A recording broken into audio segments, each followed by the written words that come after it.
and thanks for coming. It's great to see so many people here, and really appreciate the State Library for giving me the chance to do this. So I won't repeat what Gail said, but I'll get straight into it. There is a bit of a preface to this, a bit of a context, and it's about living in modern times, and there's a quote there from Marshall Berman that talks about that, about how living in cities in this time is all about new things happening all the time and appearing all the time, but also a process of destruction, and sometimes that they happen at the same time. So maybe keep that in mind as we go through the presentation. So the find. So I happened to find an invoice, much like this one, in the bushes outside my workplace in Footscray. I was working in an office block apart from the university at the end of Whitehall Street. And then I noticed all these other bits of paper that were kind of floating down the road. So I went upstairs, got a Coles bag from my colleague and started stuffing them in. And then kind of realised that they were coming from the building site at the end of the street. And you'll see there where that tree is, that's where the railway line is. And they're extending the railway line to the western suburbs. And that building there, which is then called Vantown, which is a Vietnamese mechanics, had been the headquarters of the company that had bought Lewis and Skinner. So I went in past, the gate was open where the building site is. I went in there and found some stuff, and then the site managers saw me and said, "Get out." So I went next door, and I actually waited till he left, and then I went back in, and and then hopped over the fence where that tree is. There's a big fence there. Hopped over the fence and found, as Gail was saying, this bunch of sort of mouldy, kind of rat-infested, greasy documents in the corner. And for the next 2 nights, I rummaged through them after work and found probably about 10 to 20% of the stuff that was there, and found as many crates as I could and stuck them in the back of my station wagon and took them home. And in that pile they were basically the working documents of the signwriting company Lewis and Skinner that Gail was referring to.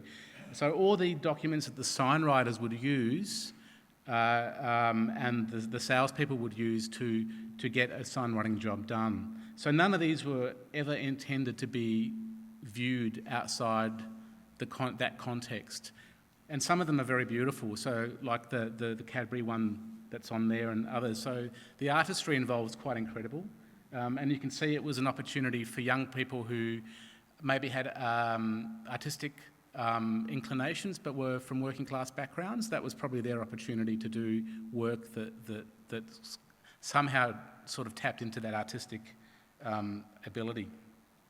So lots of different stuff in the archive, some painted stuff, and you'll see a lot of these around the corner there. They did a lot of work too for Mobil in 1954 when they were changing the names of products. And lots of references in there to buildings that are either no longer there or the businesses that were in there are no longer there. And I like this one because someone's obviously spelt modern wrong, and they've crossed out the E, and they've spelt Swanson Street wrong as well, and it's quite cute. Now that one there, which we started the presentation with there, you'll see it says on there, this job to be inspected by WSP. Now, some of the research I've done on Lewis and Skinner, WSP was a guy called Wally Parker, and he's still renowned as being the biggest bastard in the business, and was famous for treating his apprentices badly. And there's all kinds of stories about Wally that are still circulating in the signwriting business in Melbourne. Quite entertaining to hear, actually. So yes, as Gail was saying, I created the online archive, which is, you can find that at www.lewisandskinner.com. And I won't go through it now because I've got a lot to get through in the half hour, but if you go to Browse Collections, all the stuff's there by suburb. So if you'd like to know where Lewis and Skinner painted a sign in your neighbourhood, have a look and see if you can find some. Because there's about 10,000 documents on that archive at the moment. Including as well as the signwriting working documents, I also found a bunch of contracts, including this one. It's actually the copy here.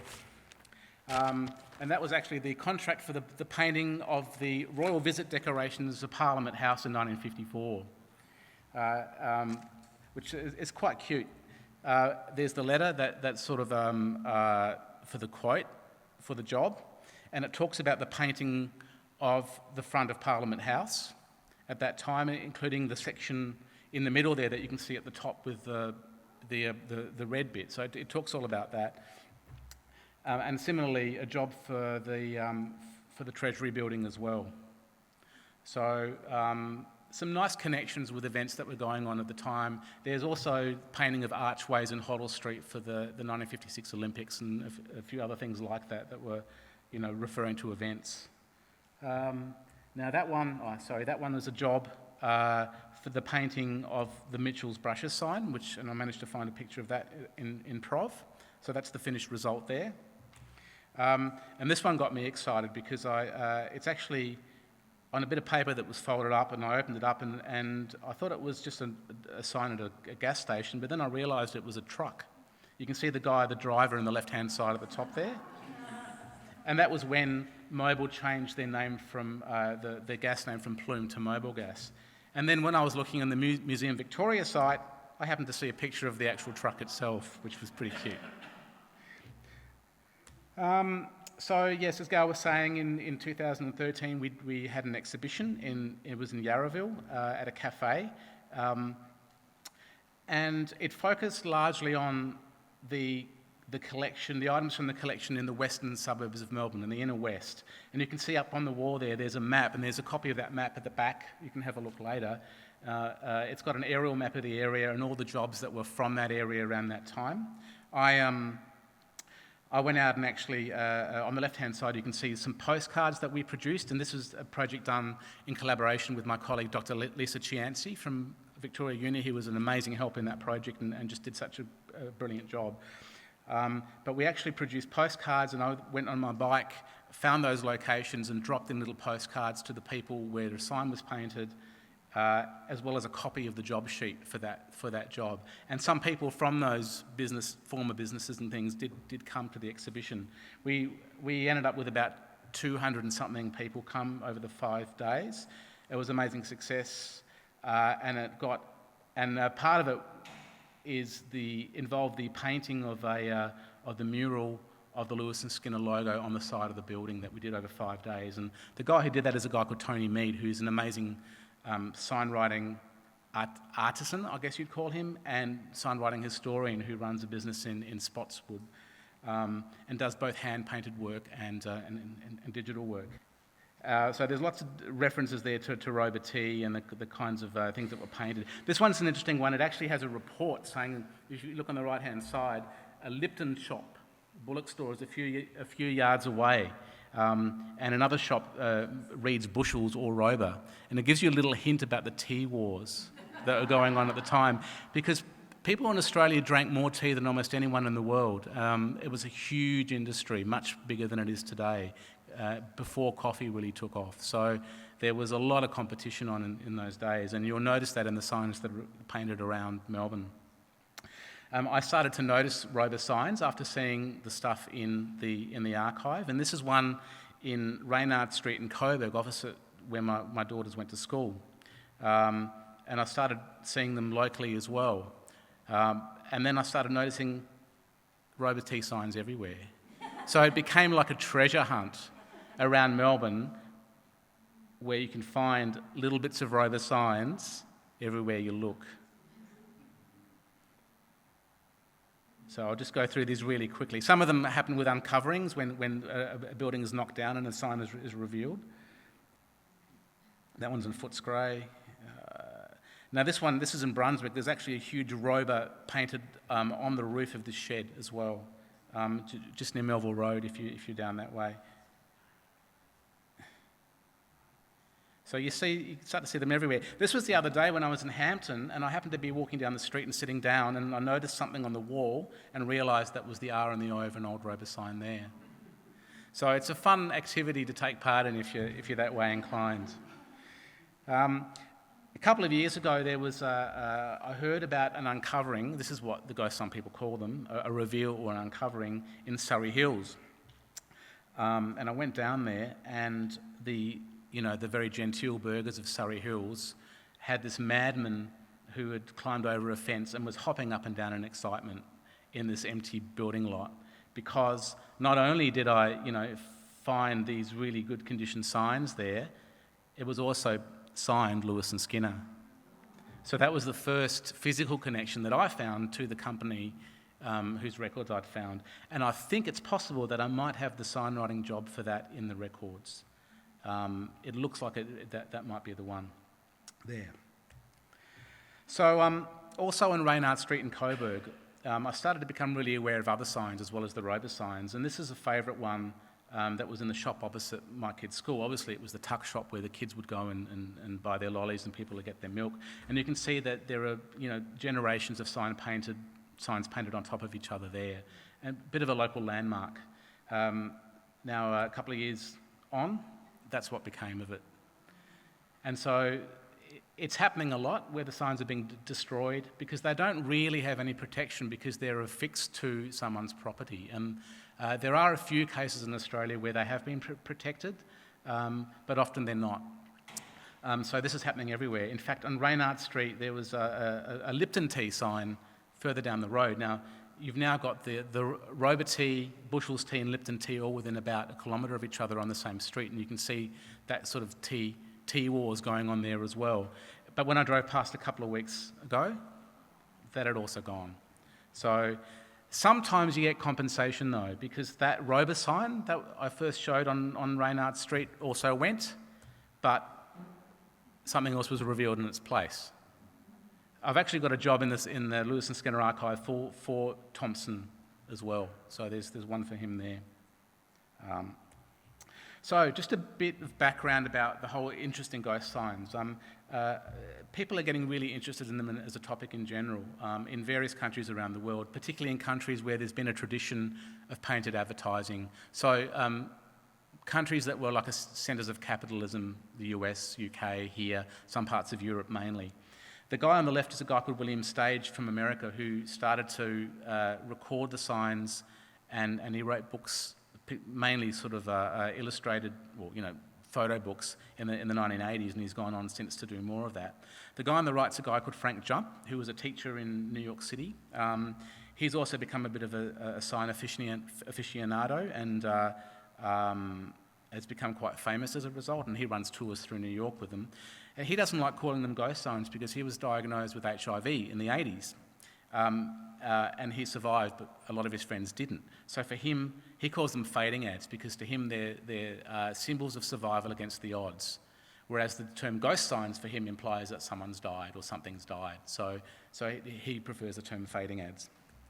And since then, a lot of people have been getting into recording ghost signs around the world, and a lot in Melbourne, and especially with these mobile devices and blogs and social media.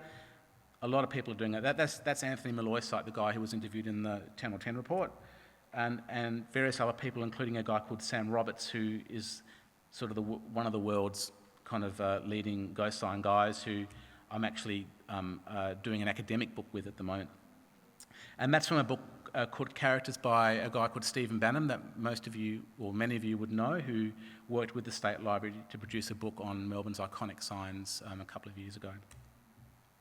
And there's also things on Facebook like the Lost... Anyone a member of the Lost Melbourne? Yeah.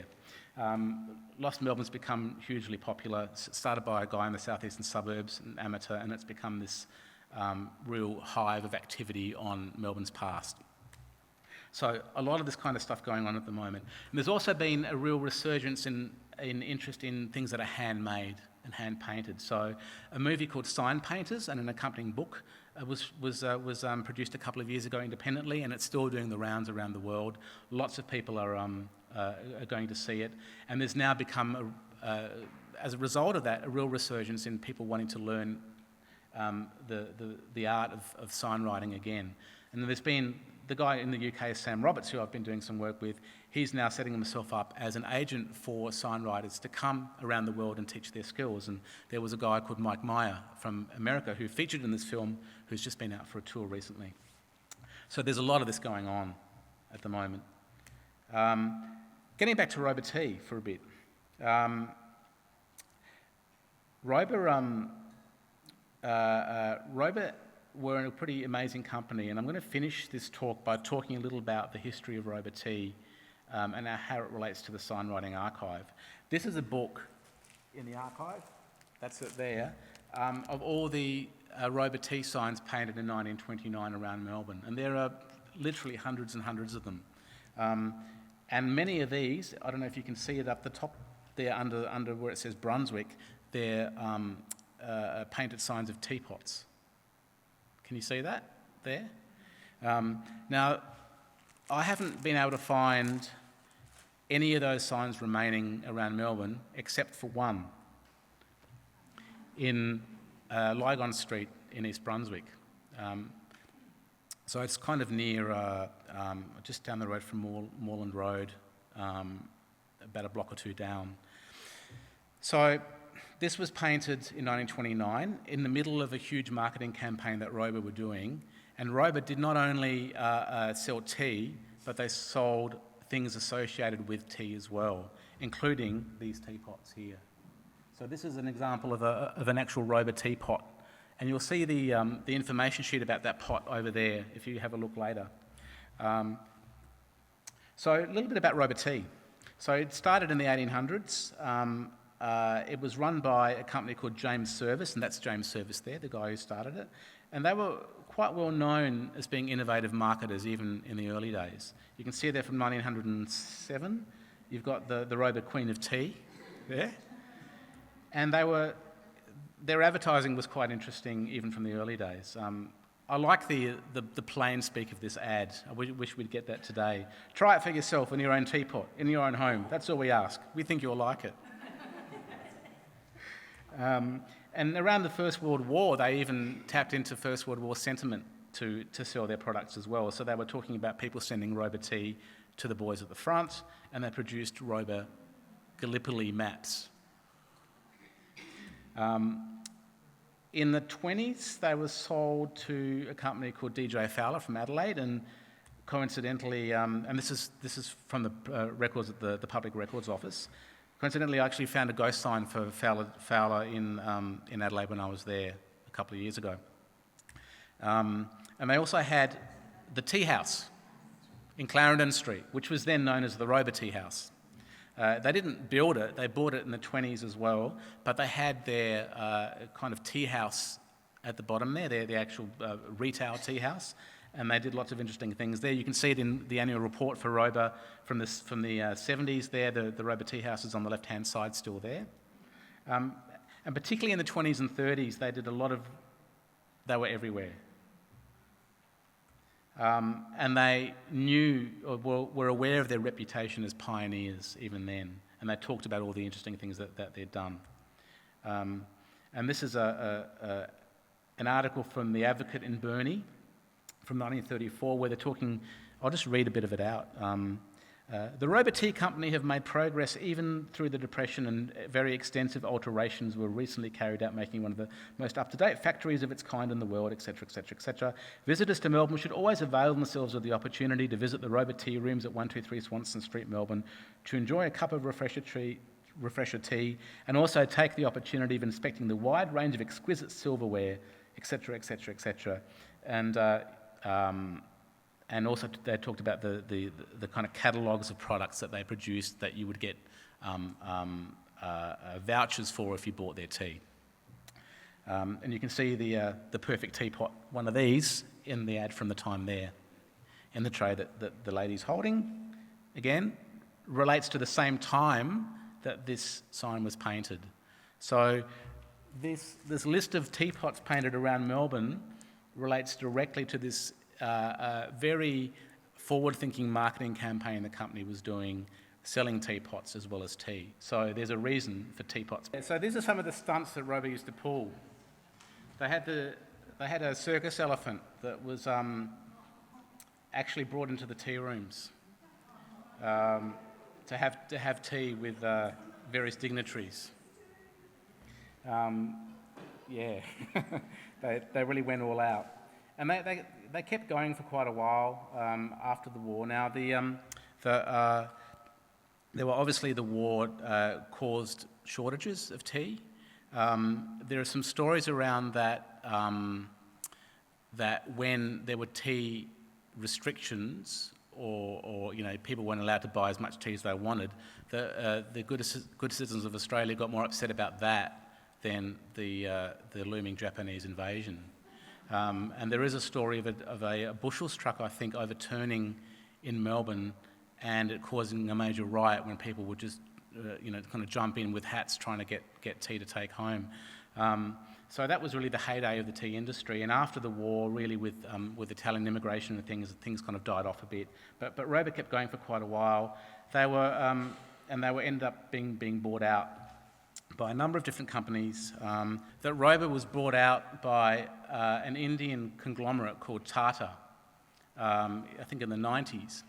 And Tata now own the brand Roba, and they also own the brand Billy Tea. And there's a sort of poetic justice in a way, because the whole tea industry was based on the British Empire's exploitation of the colonies. And now it's sort of come back in reverse, and an Indian company now owns the brand. Tata now make cars, they make industrial machinery, they make all kinds of stuff. And then they still own the brand. There's no mention of this on their website or anything like that. But at my workplace, I found this and I stole it. Because it's actually the Billy Tea Roba tea. So this is the only evidence I've seen in the last 20 years or so of the brand still existing. And I don't know who bought it or where they bought it, but I've never seen it anywhere else.